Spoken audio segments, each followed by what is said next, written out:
Hello friends, કેમ છો? બધા મજામાં? આજે આપણે બનાવવાના છે સ્વાદિષ્ટ અને મસાલેદાર છોલે ચણા. એના માટે આપણે 3 ડુંગળી લઈ લીધી છે અને 2 ટામેટાં લઈ લીધા. એની પ્યુરી રેડી કરી લીધી છે. હવે આપણે મસાલો રેડી કરીશું. એના માટે આપણે છોલે ચણા 2 ચમચી, હળદર પાવડર અડધી ચમચી, મીઠું સ્વાદ અનુસાર 2 ચમચી, ધાણા પાવડર અને લાલ મરચું 2 ચમચી. અને હવે જે આખા મસાલા આવે છે એને પણ આપણે એડ કરી લેવાના છે ફ્રેન્ડ્સ. અને સરસ આપણે મરી અને લોંગ અને દાલચીની અને ફૂલ એ એડ કરી લઈશું. આપણા તેલમાં સરસ ગરમ થઈ ગયું છે. હવે આપણે જે પ્યુરી હતી ડુંગળીની એ એડ કરી દઈશું. એને બી સરસ ગુલાબી થવા દઈશું. ગુલાબી થાય ત્યાં સુધી એને શેકાવા દેવાની છે. છોલે ચણા તો બધા જ બનાવતા હોય, બધાની રેસીપી અલગ હોય. અને સ્વાદિષ્ટ જેટલો મસાલો શેકાશે એટલું સરસ આપણું ખાવા રેડી થશે. આ મસાલો જેટલો શેકાય એટલું સરસ ખાવા બને અને ખાવાની ખુશ્બુ બી સરસ આવે. અને આ પ્યુરી આપણી છે એ બી આપણે એડ કરી દઈશું ટામેટાની, અને એને બી આપણે સરસ શેકાવા દેવાની છે. એકદમ કલર ચેન્જ થાય ત્યાં સુધી શેકાવા દઈશું. અને આપણા જે મસાલા હતા એ એડ કરી દઈશું અંદર, અને એને પણ સરસ શેકાવા દેવાનું છે. આપણી હોટલથી બી સ્વાદિષ્ટ અને મસાલેદાર આપણા છોલે ચણા રેડી થઈ જશે. ખાવામાં બી એકદમ સ્વાદિષ્ટ અને મસ્ત અને ઘરના એટલે એકદમ સરસ.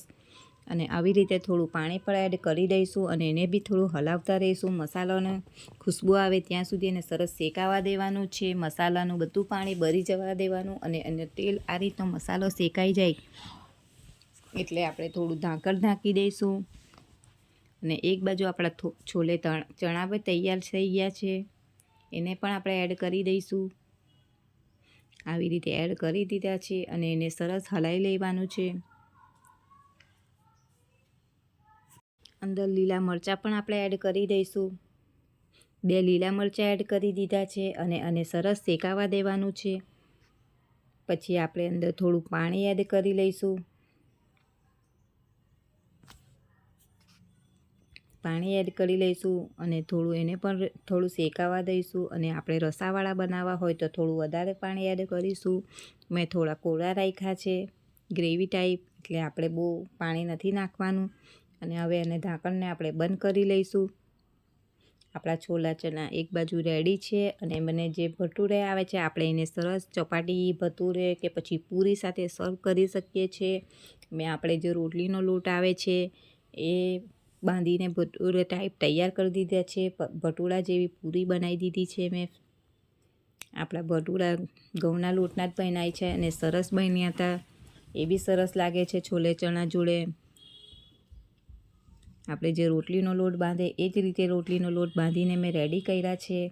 આમાં કોઈ દાઈ કે કંઈ નથી નાખ્યું, પણ સરસ હતા અને ખાવામાં બી એકદમ સ્વાદિષ્ટ અને મસાલેદાર હતા. ટ્રાય જરૂર કરજો.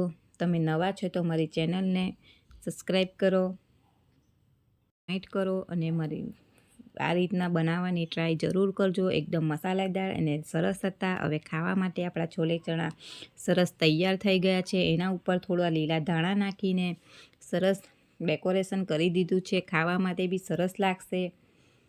અને આ મારા ભટુરા છોલે ચણા તૈયાર છે. અને એના સાથે થોડી ડુંગળી અને લીંબુ. Bye bye friends.